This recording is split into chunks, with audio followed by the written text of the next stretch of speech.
오늘의 큐티 말씀은 사도행전 9장 19절 하반절부터 31절까지입니다. 제목, 전도자가 된 사울. 먼저 앞뒤 문맥을 살펴보겠습니다. 살기가 등등하였던 사울은 대제사장에게 가서 남자든 여자든 예수님을 믿는 사람들을 붙잡아서 예루살렘으로 끌고 올 수 있도록 공문을 받아 다메섹으로 갑니다.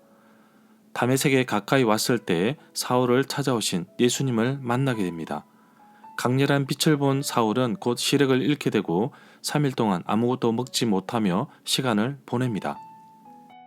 다메섹에 사는 제자 아나니아에게도 예수님께서 환상 중에 나타나셔서 기도하고 있는 사울을 찾아가라고 말씀하십니다. 다메섹에는 사울이 나타나서 교인들을 체포한다는 소문이 자자했기 때문에 아나니아 역시 두렵고 떨리는 마음으로 사울에게 갔을 것입니다. 그러나 예수님은 사울이 어떠한 사람이 될 것인지 자세하게 말씀하셨습니다. 바로 이방인을 향한 나의 그릇, 도구라고 말씀하십니다.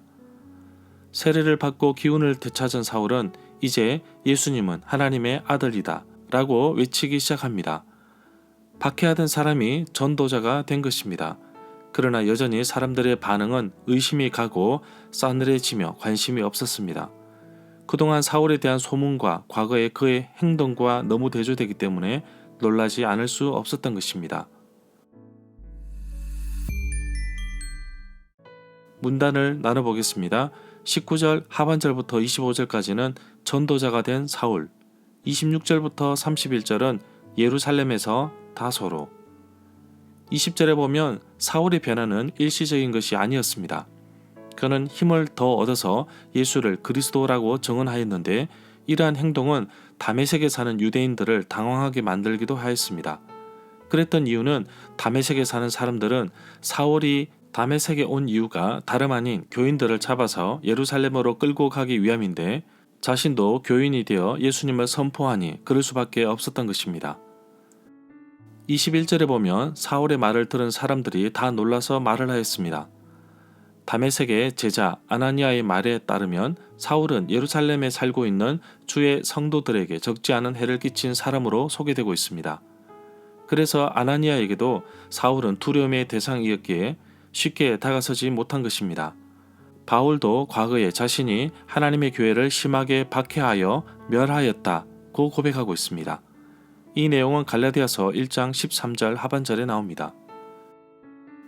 22절에 보면 사울은 더욱더 힘을 얻어서 예수님이 그리스도라는 사실을 증명하는 것은 사도행전 2장 22절부터 26절 베드로 설교에서도 알 수 있듯이 구약 성경의 도움을 얻었을 것으로 봅니다.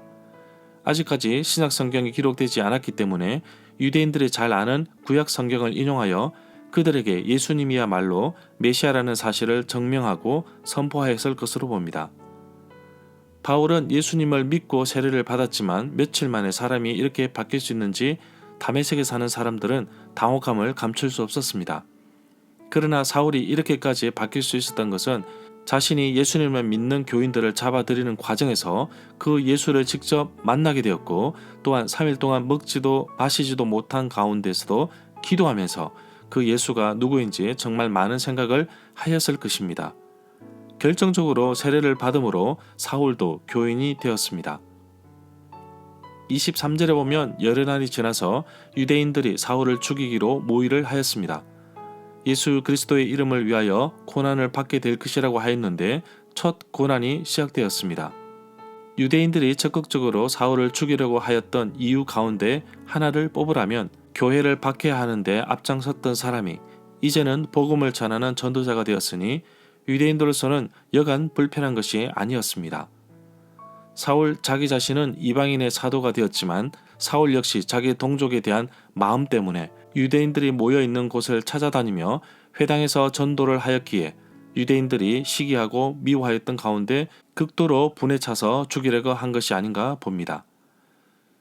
이 구절에서 여러 날이 지났다고 하였지만 갈라디아서 1장 17절부터 18절을 참고해서 보면 적어도 2년, 갈라디아서 1장 18절에서는 3년 만이라고 하였습니다. 2년 정도의 시간이 흐른 것으로 보고 있습니다. 사울은 먼저 사도된 자를 만나기 위해 예루살렘으로 가지 아니하고 아라비아로 갔다가 다시 다메섹으로 돌아왔다고 고백하고 있습니다. 이 내용은 갈라디아서 1장 17절에 나옵니다.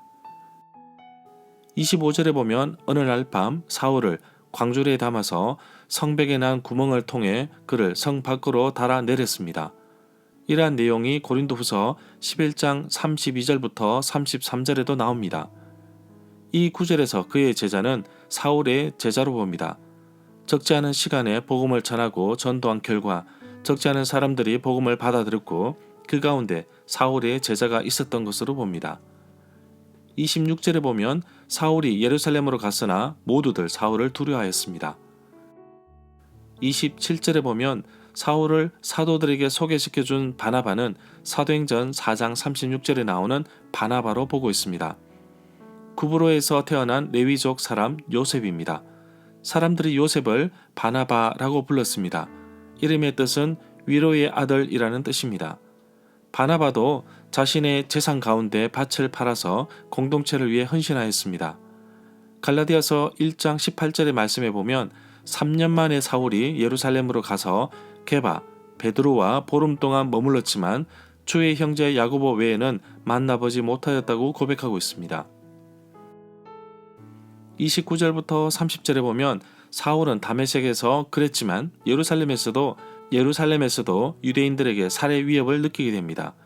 그래서 사울을 가이사라로 데리고 가서 다소로 보냈습니다.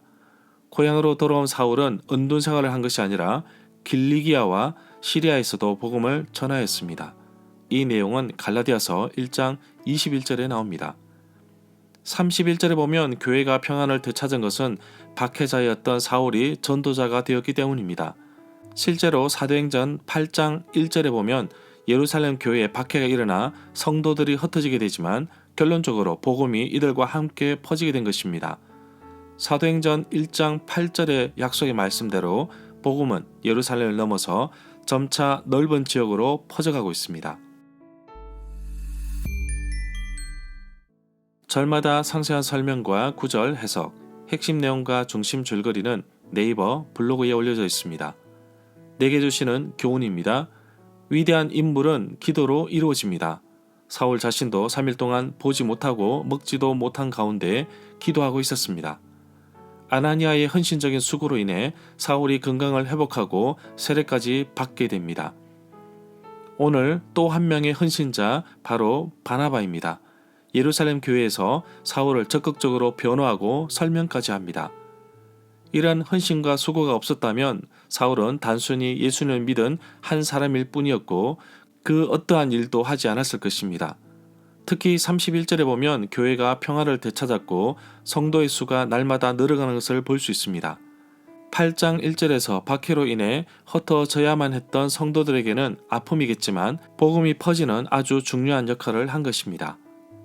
오늘 하루 나 자신이 바나바처럼 다른 사람이 이해할 수 있도록 도울 수 있는 사람이 없는지 살펴보기를 원합니다.